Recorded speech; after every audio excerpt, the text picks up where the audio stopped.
Boa tarde, bom dia, boa noite a todos e todas. Mais uma aula começando para a nossa responsabilidade civil. Eu falei que ia disponibilizar a aula na sexta-feira, dia 12, dia dos namorados aí, então parabéns a todos e todas, namorados e namoradas, enfim, quem não tem também, fique tranquilo, um dia você vai achar, se você não quiser achar também, tudo bem, a vida que segue. Por quê? Porque na realidade a gente teve um atraso na nossa matéria em decorrência da pandemia. Lembrando também, comecinho do nosso semestre a gente teve ali algumas questões com o feriado do carnaval, etc. Então, é, eu preciso lançar essa atividade, essa aula hoje, essas aulas hoje, para a gente cumprir o nosso programa, porque senão ficarão faltando algumas aulas e esse não é o nosso objetivo. Então, sem mais delongas, vamos falar agora nesse primeiro vídeo acerca da responsabilidade dos prestadores de serviços públicos. Isso é um ponto interessante, porque vai afastar uma controvérsia que se travou desde a vigência do sistema constitucional ali da Constituição de 1946, estendido a responsabilidade objetiva às pessoas jurídicas de direito privado, às prestadoras de serviços públicos. Então, com efeito, a nossa Constituição de 1946, como as de 1967 e 1969, que foram emendas importantes, falavam apenas em pessoa jurídica de direito público, abrangendo, portanto, a questão da responsabilidade para a União, estados, municípios e o Distrito Federal e as respectivas autarquias. A rigor, não estavam sujeitos à responsabilidade objetiva, portanto, os entes jurídicos integrantes da nossa administração pública indireta ou descentralizada, ou seja, uma empresa pública ou uma empresa de economia mista, nem os concessionários, permissionários e os autorizatários, né, de serviços públicos por serem pessoas jurídicas de direito privado. Isso daqui é uma discussão que a gente poderia ter durante um semestre acerca desse regime híbrido, né? Mas vamos deixar isso para lá. Então, vozes respeitáveis do direito administrativo, como por exemplo Eli Lopes Meireles, Celso Antônio Bandeira de Mello, entre outros, ainda sob o império do nosso regime anterior, levantaram-se no sentido de ser estendida a responsabilidade objetiva às pessoas jurídicas de direito privado participantes da nossa administração pública, quer como os integrantes da administração indireta, quer como concessionários ou permissionários de serviço público. E a justificativa para isso, para essa extensão na realidade, nada mais é do que uma lógica elementar. Porque quem tem o bônus deve também, obviamente, suportar o ônus. Então, aquele que participa da administração pública, que presta serviços públicos, portanto, usufruindo, por exemplo, de benefícios dessa atividade, deve suportar também os seus riscos e, portanto, deve responder de forma equivalente, com condição equivalente a como se fosse o próprio Estado. Então, em nome do próprio Estado em que atua. Nesse sentido, a gente tem a lição do Eli Lopes Meireles, que vai falar para nós e reconhecendo nessa alteração, por exemplo, num trecho da obra dele, ele vai falar que em edições anteriores, influenciados pela letra da norma constitucional, entendemos excluídas da aplicação desse princípio as pessoas físicas e as pessoas jurídicas que exerçam, né, funções públicas delegadas sob a forma de entidade paraestatais ou de empresas concessionárias ou permissionárias de serviço público.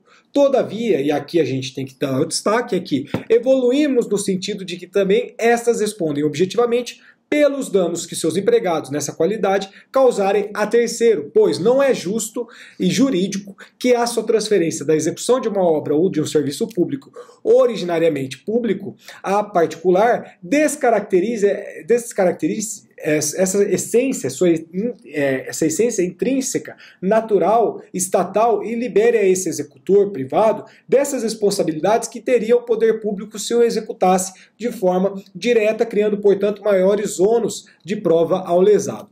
Então, esse entendimento, todavia, apesar de uma lógica inquestionável, ele era polêmico na doutrina e na jurisprudência em fase do texto constitucional até então vigente. Mas, a partir da nossa Constituição de 1988, como a gente já registrou nos vídeos passados, nenhuma dúvida mais resta para a questão da responsabilidade desses entes jurídicos privados que prestam serviços públicos, tal como as pessoas jurídicas de direito público, a empresa pública, a economia mista e os concessionários, permissionários e autorizatários de serviços públicos estão, sim, sujeitos ao mesmo regime da administração pública no que respeita à responsabilidade civil. Deve, entretanto, e aqui vocês têm que tomar muito cuidado, ser ressaltado nesse ponto uma distinção estabelecida na própria Constituição entre empresas que executam atividade econômica e empresas prestadoras de serviço público. Tem obras maravilhosas acerca desse tema, mas, por exemplo, empresas que executam atividade econômica. Exemplo, Petrobras, Banco do Brasil, etc. Essas empresas que possuem uma atividade econômica, a gente tem muito do artigo 174 da Constituição aqui, elas estão sujeitas ao regime jurídico das empresas privadas. Tem a Lei 13.303 de 2016, que é muito interessante, porque ela acaba juntando essas duas coisas e é um tanto quanto polêmica.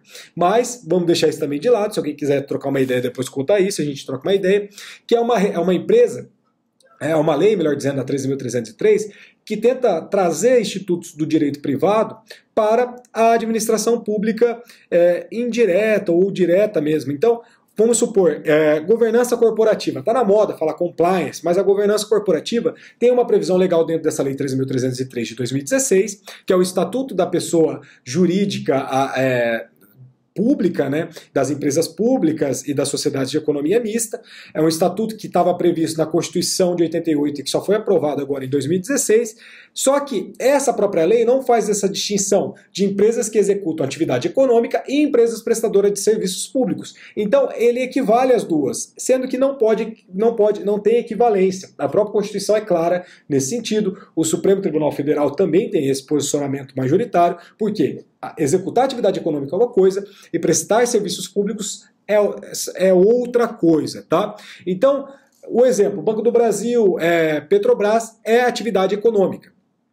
E só é permitido ao Estado explorá-las quando necessárias a dois imperativos importantes, quais sejam a segurança nacional ou o relevante interesse coletivo na regra do artigo 173, parágrafo 1º da Constituição. Então, as segundas empresas prestadoras de serviços públicos, por exemplo, serviços públicos, quais são elas? Por exemplo, metrô, rede ferroviária federal, transportes aéreos, telefonia, etc. Essas empresas, elas estão sujeitas ao regime do direito público, incidindo, portanto, o artigo 175 da Constituição Federal. É que o serviço público, embora prestado por uma entidade privada, preserva a sua natureza estatal. Então, a sua titularidade continua sendo da entidade pública, ou seja, a União, Estado ou município, que recebeu da Constituição uma competência para explorá-los. Onde estão as regras de competência de exploração dentro da Constituição nesse sentido? Lá nos artigos 21, artigo 25 e no artigo 30, tá? Então a gente pode concluir que, à luz desses princípios, que apenas as empresas prestadoras de serviços públicos estão sujeitas à responsabilidade objetiva prevista no artigo 37, parágrafo 6º da Constituição.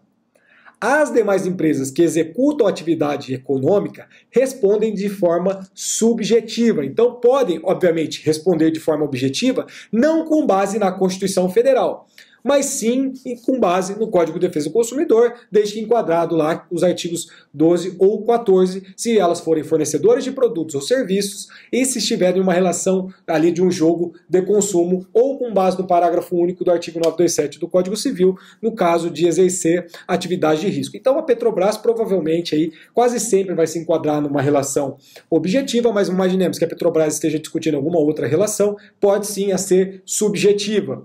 Por exemplo, Banco do Brasil, eu sou correntista do Banco do Brasil, tenho um problema.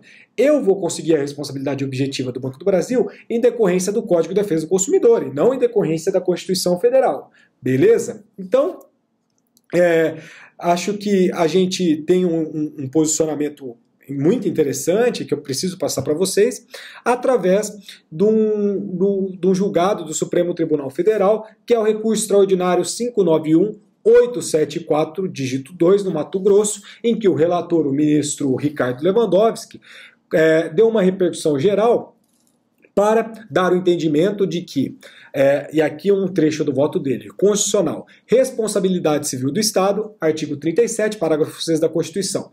Pessoas jurídicas de direito privado prestadoras de serviço público, concessionário ou permissionário de serviço público de transporte coletivo, responsabilidade objetiva em relação a terceiros não usuário do serviço, recurso desprovido.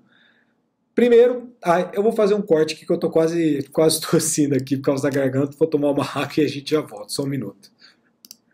Então, continuando da análise do voto do ministro Lewandowski, ele fala que a responsabilidade civil das pessoas jurídicas de direito privado, prestadoras de serviços públicos, é objetiva relativamente a terceiros usuários e não usuários do serviço, segundo decorre da própria Constituição Federal, do parágrafo 6º do artigo 37, que vocês já estão cansados já desse artigo.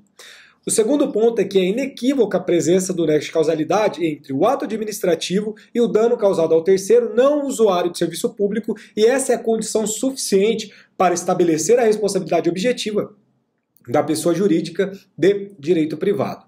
E aqui ele colocou, o desprovimento do recurso extraordinário. E na motivação do seu voto, o ministro Ricardo Lewandowski, ele cita a lição do Celso Antônio Bandeira de Mello, que, ao examinar pontualmente o tema em questão, assevera que o artigo 37, parágrafo 6º da Constituição Federal não faz qualquer distinção no que concerne a qualificação do sujeito passivo do dano, ou seja, não exige que a pessoa atingida pela lesão ostente essa condição de usuário de serviço. Desculpa. De fato, a gente tem, na verdade, que para a produção dos efeitos supostos aqui nessa regra, é irrelevante se essa vítima é usuário do serviço ou um terceiro do serviço em relação a ele. Para isso, basta que o dano seja produzido pelo sujeito na qualidade de prestador de serviço público, e isso é o necessário. Também a gente pode entender e pretender que, tratando-se de uma pessoa de direito privado, a operatividade desse preceito só se daria quando o lesado houvesse sofrido o dano nessa condição de usuário do serviço, porque o texto dá um tratamento idêntico às pessoas de direito público e às pessoas de direito privado prestadoras de serviço público.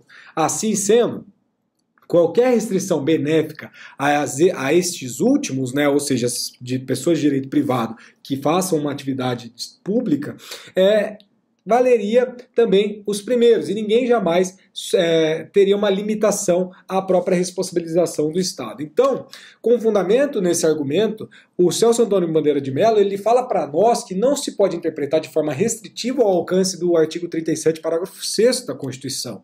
Sobretudo, porque a própria Constituição, interpretada ali à luz do nosso princípio da isonomia, não permite que se faça qualquer distinção entre os chamados terceiros. Isso é, quem são os terceiros? Esses usuários e os não usuários do serviço público, vez que todos eles, de igual modo, possam sim sofrer em razão ali da ação administrativa do próprio Estado, seja ela realizada de forma direta, seja por meio de uma pessoa jurídica de direito privado, mas que faça prestação de serviço público. Então, a gente não pode ficar impressionado que esse entendimento, o qual apenas os terceiros usuários do serviço público gozam dessa proteção constitucional decorrente da nossa responsabilidade civil de receber um serviço público adequado. Então, é que tal raciocínio vai contrapor a própria natureza do serviço público, que por sua definição tem um caráter geral, solidário, entendendo-se de forma indistinta a todos os cidadãos beneficiários diretos ou indiretos dessa ação estatal. Então, nessa certa espécie, não fica evidenciado para nós que um acidente fatal, por exemplo, que vitimou um ciclista, ocorreu por uma culpa exclusiva da vítima ou em razão de alguma força maior. Então, a gente tem que verificar, no caso concreto, se ficou comprovado o nexo de causalidade entre o ato administrativo e o dano causado ao terceiro, não usuário de um serviço público, sendo que essa tal condição seja suficiente para estabelecer uma responsabilidade objetiva dessa pessoa jurídica de direito privado nos termos do próprio artigo 37, parágrafo 6º da Constituição Federal. Beleza? A gente já volta para tratar da responsabilidade subsidiária do Estado e não solidária. Já voltamos então.